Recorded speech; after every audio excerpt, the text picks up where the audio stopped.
ಸಾವಿರಾರು ರೂಪೀಸನ್ನ ರಿಚಾರ್ಜ್ ಮಾಡೋದಕ್ಕೆ ಹಾಳು ಮಾಡ್ತಾ ಇರ್ತೀರ. ಬಟ್ ತುಂಬ ಜನಕ್ಕೆ ಗೊತ್ತಿರಲ್ಲ ಯಾವ ಸಿಮ್ಮು ಬೆಸ್ಟು, ಯಾವ ಸಿಮ್ಮಿಗೆ ರಿಚಾರ್ಜ್ ಮಾಡಿದರೆ ನಮ್ಮೊಂದು ಅಮೌಂಟು ಉಳಿಯುತ್ತೆ ಅನ್ನೋದನ್ನು ಗೊತ್ತೇ ಇರಲ್ಲ. ಸೊ ಅದಕ್ಕೋಸ್ಕರ ಇವತ್ತಿನ ಈ ಒಂದು ವಿಡಿಯೋದಲ್ಲಿ ಕಂಪ್ಯಾರಿಸನ್ ಮಾಡ್ತಾ ಇದ್ದೀನಿ. ಜಿಯೋ ಬೆಸ್ಟಾ ಅಥವಾ ಏರ್ಟೆಲ್ ಬೆಸ್ಟಾ, ಯಾವ ಒಂದು ಸಿಮ್ನ ನೀವು ಯೂಸ್ ಮಾಡಿದರೆ ಬೆಸ್ಟು, ಯಾವ ಒಂದು ಸಿಮ್ಮು ಇಂಟರ್ನೆಟ್ ಸ್ಪೀಡಾಗಿ ಬರುತ್ತೆ, ಯಾವ ಒಂದು ಸಿಮ್ಮು ಸ್ವಲ್ಪ ಸ್ಲೋ ಆಗಿ ಬರುತ್ತೆ, ಪ್ರತಿಯೊಂದನ್ನು ಈ ಒಂದು ವಿಡಿಯೋದಲ್ಲಿ ತಿಳಿಸ್ಕೊಡ್ತೀನಿ.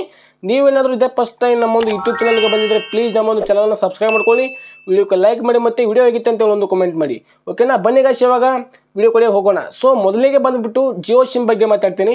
ಸೊ ಈ ಒಂದು ಜಿಯೋ ಸಿಮ್ಮು ಒಂದು ವರ್ಷದ ರಿಚಾರ್ಜ್ ಬಂದುಬಿಟ್ಟು 4,000 ರೂಪಾಯಿ ಇರುತ್ತೆ. ಸೊ ಈ ಒಂದು 4,000 ರೂಪಾಯಿ ಕೊಟ್ಟು ನೀವು ರಿಚಾರ್ಜ್ ಏನಾದರೂ ಮಾಡಿದರೆ ಒಂದು ವರ್ಷ ಬರುತ್ತೆ. ಡೈಲಿ 2.5 GB ಇಂಟರ್ನೆಟ್ ಬರುತ್ತೆ. ಅದ್ರ ಜೊತೆಗೆ 5G ಅನ್ಲಿಮಿಟೆಡ್ ಇರುತ್ತೆ. ನೀವು ಬೇಕಾದಷ್ಟು 5Gನ ಯೂಸ್ ಮಾಡ್ಬೋದು. ಸೊ ಇದನ್ನು ಯಾರು ಯೂಸ್ ಮಾಡಬೇಕಪ್ಪ ಅಂತಂದರೆ ಅತಿಯಾಗಿ ಸೋಷಿಯಲ್ ಮೀಡಿಯಾವನ್ನು ಯಾರೆಲ್ಲ ಯೂಸ್ ಮಾಡ್ತಿರಲ್ಲ, ಸೊ ಅವರು ಇದನ್ನು ಯೂಸ್ ಮಾಡ್ಬೋದು. ಫಾರ್ ಎಕ್ಸಾಂಪಲ್ ಫೇಸ್ಬುಕ್ ಆಗಿರ್ಬೋದು, ಇನ್ಸ್ಟಾಗ್ರಾಮ್ ಆಗಿರ್ಬೋದು, ಯೂಟ್ಯೂಬ್ ಆಗಿರ್ಬೋದು, ಇದನ್ನು ಯಾರು ಯೂಸ್ ಮಾಡ್ತಾರಲ್ಲ ಸೊ ಅವರು ಇದನ್ನು ಈ ಒಂದು ಸಿಮ್ನ ಯೂಸ್ ಮಾಡ್ಬೋದು. ಮತ್ತು ಗೇಮನ್ನು ಯಾರು ಜಾಸ್ತಿ ಆಡ್ತಾರಲ್ಲ ಅವ್ರು ಸಹ ಇದನ್ನು ಯೂಸ್ ಮಾಡ್ಬೋದು. ಯಾಕಂದರೆ ಇಂಟರ್ನೆಟ್ ಇಲ್ಲಿ ಒಂದೇ ಲೆವೆಲಲ್ಲಿ ಬರುತ್ತೆ, ಯಾವುದೇ ರೀತಿ ಹೆಚ್ಚಾಗಲ್ಲ, ಕಡಿಮೆ ಆಗಲ್ಲ, ಡ್ರಾಪ್ ಆಗಲ್ಲ. ಓಕೆನಾ, ಇಂಟರ್ನೆಟ್ ಯಾವತ್ತೂ ಡ್ರಾಪ್ ಆಗಲ್ಲ. ಸೊ ಇದನ್ನು ನೀವು ಯೂಸ್ ಮಾಡಿದರೆ ನೀವು ಇಂಟರ್ನೆಟ್ನ ಸ್ಪೀಡಾಗಿರುತ್ತೆ, ಯಾವುದೇ ರೀತಿ ಕಟ್ ಆಗಲ್ಲ, ವಿಡಿಯೋ ನೋಡುವಾಗ ನಿಮಗೆ ಪ್ರಾಬ್ಲಮ್ಸ್ ಆಗಲ್ಲ. ಓಕೆನಾ, ಸೊ ಅದಕ್ಕೋಸ್ಕರ ಹೇಳ್ತಾ ಇರೋದು ಇದನ್ನು ನೀವು ಯೂಸ್ ಮಾಡ್ಬೋದು. ಹೆಚ್ಚಾಗಿ ಇದನ್ನು ಗ್ರಾಮೀಣ ಭಾಗದಲ್ಲಿ ಇರೋರು ಯೂಸ್ ಮಾಡಿ ಅಂತ ಹೇಳಕ್ಕೆ ಇಷ್ಟಪಡ್ತೀನಿ. ಯಾಕಂದರೆ ಸಿಟಿಯಲ್ಲಿರೋರು ಯೂಸ್ ಮಾಡ್ಬೋದು, ಅಲ್ಲಿ 5G ಇರುತ್ತೆ, ಅನ್ಲಿಮಿಟೆಡ್ ಆಗಿ ಬರುತ್ತೆ, ಇಂಟರ್ನೆಟ್ ತುಂಬ ಸ್ಪೀಡ್ ಇರುತ್ತೆ. ಓಕೆನಾ, ಸೊ ಗ್ರಾಮೀಣ ಭಾಗದಲ್ಲಿ ಇರೋರು ನೀವು ಇದನ್ನು ಯೂಸ್ ಮಾಡಬೇಕು. ಯಾಕಂದರೆ ಇಲ್ಲಿ ತುಂಬ ಸ್ಪೀಡ್ ಇಂಟರ್ನೆಟ್ ಬರುತ್ತೆ ಗ್ರಾಮೀಣ ಭಾಗದಲ್ಲಿ ಸಹ. ಸೊ ಅದಕ್ಕೋಸ್ಕರ ಹೇಳ್ತಾ ಇರೋದು ಗ್ರಾಮೀಣ ಭಾಗದಲ್ಲಿ ಇರೋರು, ಅತಿಯಾಗಿ ಗೇಮ್ ಆಡೋರು ಇದನ್ನು ಯೂಸ್ ಮಾಡಿದರೆ ನಿಮಗೆ ತುಂಬ ಹೆಲ್ಪ್ ಆಗುತ್ತೆ.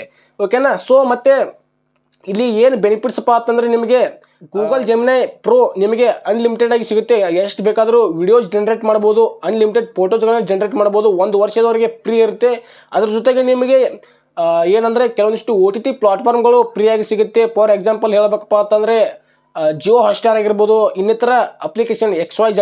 ಓಕೆನಾ, ಇದೆಲ್ಲ ಫ್ರೀಯಾಗಿ ಸಿಗುತ್ತೆ, ನೀವು ಇದನ್ನು ಯೂಸ್ ಮಾಡ್ಕೊಳ್ಬೋದು. ಸೊ ಯಾರು ಇದನ್ನು ಯೂಸ್ ಮಾಡಬೇಕಪ್ಪ ಅಂತಂದರೆ ಗ್ರಾಮೀಣ ಭಾಗದಲ್ಲಿ ಇರೋರು ಯೂಸ್ ಮಾಡಿದರೆ ಒಳ್ಳೆಯದು. ಏರ್ಟೆಲ್ ಸಿಮ್ ಕಡೆ ಬರೋದಾದರೆ ಇಲ್ಲಿ ಒಂದು ವರ್ಷದ ರಿಚಾರ್ಜ್ ಬಂದುಬಿಟ್ಟು 4,000 ಇದೆ. ಸೊ ಇಲ್ಲಿ ಡೈಲಿ 2.5 GB, ಸೊ ಇಲ್ಲಿ ಡೈಲಿ 2 GB ಬರುತ್ತೆ. ಸೇಮ್ ಟು ಜಿಯೋದಲ್ಲಿ ಯಾವ ಥರ ಇದೆ ಅದೇ ಥರ ಇದೆ. ಮತ್ತು ಇಲ್ಲಿ 5G ಸಹ ಅನ್ಲಿಮಿಟೆಡ್ ಆಗಿ ಬರುತ್ತೆ. ಮತ್ತು ಇಲ್ಲಿ ಪರ್ಪ್ಲೆಕ್ಸಿಟಿ AI ಅನ್ನು ಫ್ರೀಯಾಗಿ ನಿಮಗೆ ಒಂದು ವರ್ಷ ಕೊಡಲಾಗುತ್ತೆ, ಇದನ್ನು ಯೂಸ್ ಮಾಡ್ಬೋದು. ಮತ್ತು ಇಲ್ಲಿ OTT ಪ್ಲಾಟ್ಫಾರ್ಮ್ಗಳು ಅಂದರೆ XYZ ಏನು ಜಿಯೋದಲ್ಲಿ ಬರುತ್ತೆ, ಸೊ ಅದೇ OTT ಪ್ಲಾಟ್ಫಾರ್ಮ್ಗಳು ಬರುತ್ತೆ.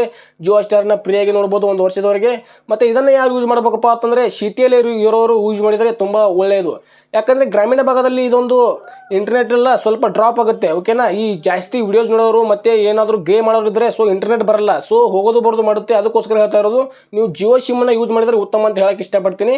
ಓಕೆನಾ, ಮತ್ತು 5G ಬರುತ್ತೆ, ಏರ್ಟೆಲ್ 5G ಬರುತ್ತೆ. ಬಟ್ ಅದು ಒಂದೇ ಎಲ್ಲ ಕಡೆ ಬರಲ್ಲ, ಕೆಲವೊಂದಿಷ್ಟು ಏರಿಯಾದಲ್ಲಿ ಮಾತ್ರ 5G ಅವೈಲೇಬಲ್ ಇರುತ್ತೆ. ಓಕೆನಾ, ಏರ್ಟೆಲ್ದು. ಸೊ ಅದಕ್ಕೋಸ್ಕರ ಹೇಳ್ತಾ ಇರೋದು ನೀವು ಜಿಯೋನ ಯೂಸ್ ಮಾಡಿದರೆ ಒಳ್ಳೆಯದು. ಮತ್ತು ಏರ್ಟೆಲನ್ನು ಯಾರು ಯೂಸ್ ಮಾಡಬೇಕಪ್ಪ ಅಂತಂದರೆ ಸೊ ಯಾರೆಲ್ಲ ಇದರಲ್ಲೇ ಸಿಟಿಯಲ್ಲಿ ಇರ್ತಾರಲ್ಲ ಸೊ ಅವರು ಜಿಯೋ ಯೂಸ್ ಮಾಡಿದ್ರೆ ನಡೀತೆ, ಏರ್ಟೆಲ್ ಯೂಸ್ ಮಾಡಿದ್ರು ನಡೀತೆ. ಬಟ್ ನನ್ನ ಅನಿಸಿಕೆ ಪ್ರಕಾರ ಇಲ್ಲಿ ಏರ್ಟೆಲನ್ನು ಯೂಸ್ ಮಾಡಿದ್ರೆ ತುಂಬ ಒಳ್ಳೆಯದು. ಮತ್ತು ಕಾಲ್ ರೆಕಾರ್ಡಿಂಗ್ ಬಂದುಬಿಟ್ಟು ತುಂಬ ಒಳ್ಳೆಯದಿರುತ್ತೆ, ಯಾವುದೇ ರೀತಿ ಪ್ರಾಬ್ಲಮ್ ಆಗಲ್ಲ, ಏನೇ ಸಮಸ್ಯೆ ಆಗಲ್ಲ. ನೀವು ವಿಲೇಜಲ್ಲಿ ಇರ್ರಿ, ಅಕಸ್ಮಾತ್ ಏನಾದರೂ ಸಿಟಿಯಲ್ಲಿರ್ರಿ, ಎಲ್ಲೇ ಇರ್ರಿ, ಸೊ ಯಾವುದೇ ಪ್ರಾಬ್ಲಮ್ ಆಗಲ್ಲ. ಮೊಬೈಲಲ್ಲಿ ಮಾತಾಡುವಾಗ ತುಂಬ ಸ್ಮೂತಾಗಿ ವರ್ಕ್ ಆಗುತ್ತೆ ಅಂತಲೇ ಹೇಳ್ಬೋದು. ಮತ್ತು ಇನ್ನೊಂದು ಹೇಳಬೇಕಪ್ಪ ಅಂತಂದರೆ ನೀವು ಜಿಯೋ ಸಿಮ್ಮನ್ನು ಯೂಸ್ ಮಾಡೋದ್ರಿಂದ ನಿಮಗೆ ರಿಚಾರ್ಜ್ ಸ್ವಲ್ಪ ಕಡಿಮೆ ಇರುತ್ತೆ. ಏರ್ಟೆಲ್ ಸಿಮ್ಮನ್ನು ಯೂಸ್ ಮಾಡೋದ್ರಿಂದ ಸ್ವಲ್ಪ ರಿಚಾರ್ಜ್ ಜಾಸ್ತಿ ಇರುತ್ತೆ. ಎರಡು ಕಂಪ್ಯಾರಿಸನ್ ಮಾಡಿದರೆ ಸೊ 50 ರೂಪಾಯಿ ಇಲ್ಲಾಂದ್ರೆ 100 ರೂಪಾಯಿ ಜಿಯೋ ಸಿಮ್ಮು ಕಡಿಮೆ ಇರುತ್ತೆ, ಏರ್ಟೆಲ್ ಸಿಮ್ಮು ಜಾಸ್ತಿ ಇರುತ್ತೆ. ಓಕೆನಾ, ಸೊ ನಿಮಗೆ ಬಿಟ್ಟಿದ್ದು ಯಾವುದನ್ನು ಯೂಸ್ ಮಾಡ್ತೀರಾ ಅಂತೇಳಿ, ನೀವು ಯಾವ ಒಂದು ಸಿಮ್ಮನ್ನ ಯೂಸ್ ಮಾಡ್ತಿರಲ್ಲ ತಪ್ಪದೆ ಅದನ್ನು ಕಾಮೆಂಟ್ ಮಾಡಿ. ಸಿಗೋಣ ಮತ್ತೆ ಮುಂದಿನದಲ್ಲಿ. ಇಲ್ಲಿವರೆಗೂ ವಿಡಿಯೋ ನೋಡೋದಕ್ಕೆ thank you so much guys. Subscribe ಮಾಡೋದನ್ನು ಮರಿಬೇಡಿ.